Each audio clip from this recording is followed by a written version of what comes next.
avoid is sugar and vegetable oils. Or any oil is very bad. Now, what I heard though is that it's necessary for us to have some oils in our bodies, otherwise we basically die. You've got to have some fats and oils. What fats or oils can we actually take in that case? During those times, I found that the cancer always grows when there are any fats or oils. Okay. So the fats are needed for the cancer to protect themselves. Okay, fine. So just basically no fats or oils. Yes. And over what period are we talking here? Well, until you get cured, until the cancer goes in remission. Okay, so just for that active phase. Yes. And by remission means your blood sugar is below 90. By remission, does it mean it's stopped growing or it's disappeared or what? Well, the hormone produced by cancer, the HCG, it makes you insulin resistant. So basically, your body's blood sugar is very diabetic. Most cancer patients, we'll talk about 90% of all cancer patients are basically diabetic because of the HCG hormones. And you can get your pregnancy test done, and you can, if a man takes a pregnancy test, if you find out that they're positive, they have cancer. Now, how about this? Here's an interesting: a man taking a pregnancy test. If he's pregnant, that means he's pregnant. If it turns out pregnant, he's not actually pregnant, but it's a very strong indicator for cancer. Yes. Because of this. Practically all cancer produces this HCG hormone, which is the one that mimics pregnancy. Yes. Okay. If your blood sugar is not high, it's caused by heavy metals. So we're not looking at any medicines here or anything. We're just saying keep your blood sugar below 90, preferably below 85. Yes. And that will send breast and cervical cancer into remission. And the same for prostate cancer as well? Yes. Well, there's a simple enough one. That's something we can certainly test on Compare Progress because it's a dead easy thing to. There's a standardized test for blood sugar and a standardized test for cancers going into remission. So there's a one for finding out. Okay, can we go on now, please, to benign prostate hypertrophy, which I understand is swollen prostate. Yes. And also urinary frequency, which is the same thing in men but different in women. Okay, let's try benign hyperplasia.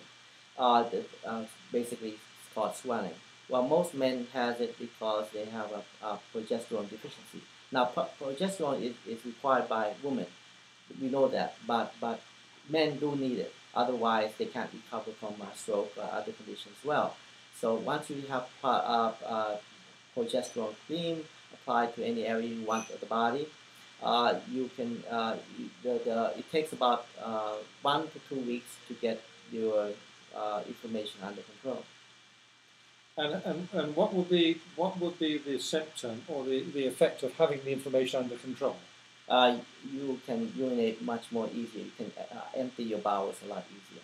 Okay, right. So you basically you have a proper pee. Yeah, right. That's a pretty good indicator. Yes, I in my case I have it myself, and it was cured overnight. Overnight. Yes.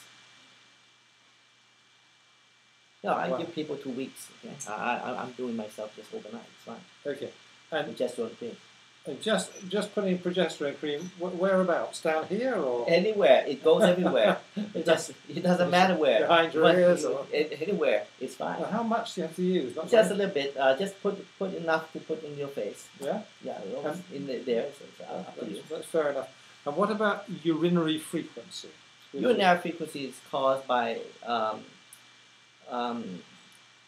a problem with the metabolism of the carbohydrates. You can't metabolize them, so the body tries to get more frequent urine as a result of taking aspartame in the diet. They come from Flavor X, vitamin C, and there's other different brands, but they always use them in the children's vitamins, such as Flintstone vitamins, such as Flavor X and Juiceman. There's a couple of brands in Thailand that always add them. I even have an alternate doctor to add them because it tastes good in order to save costs on the sugar. Aspartame is the worst one because it can cause urinary frequencies. Or having a diabetes can cause urinary frequencies. So basically trying to get your sugar out is the easiest way you can do it. And the ones I use to help your urinary frequency diabetes is actually humic acid. Just take a little bit, let's say 1/3 teaspoon, 1/4 teaspoon in a liter of water, or just half a liter, and then it's drink throughout the day.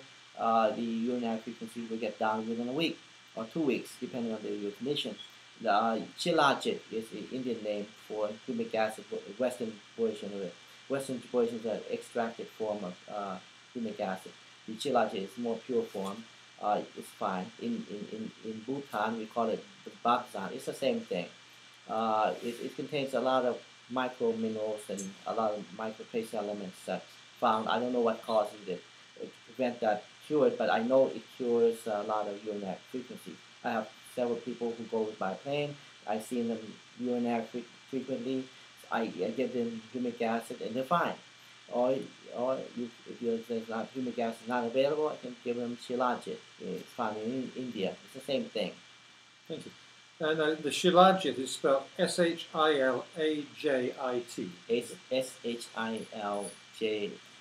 Shilajit. Yes, S-H-I-L-A-J-I-T. And it's called Bhatsan. B-H-A-T-S-A-N. B-H-A-G-Z-A-N, I think. Oh, B-H-A. Yeah. Is that in? Bhatsan, yeah. Bhatsan. One other thing, just going back to the prostate, and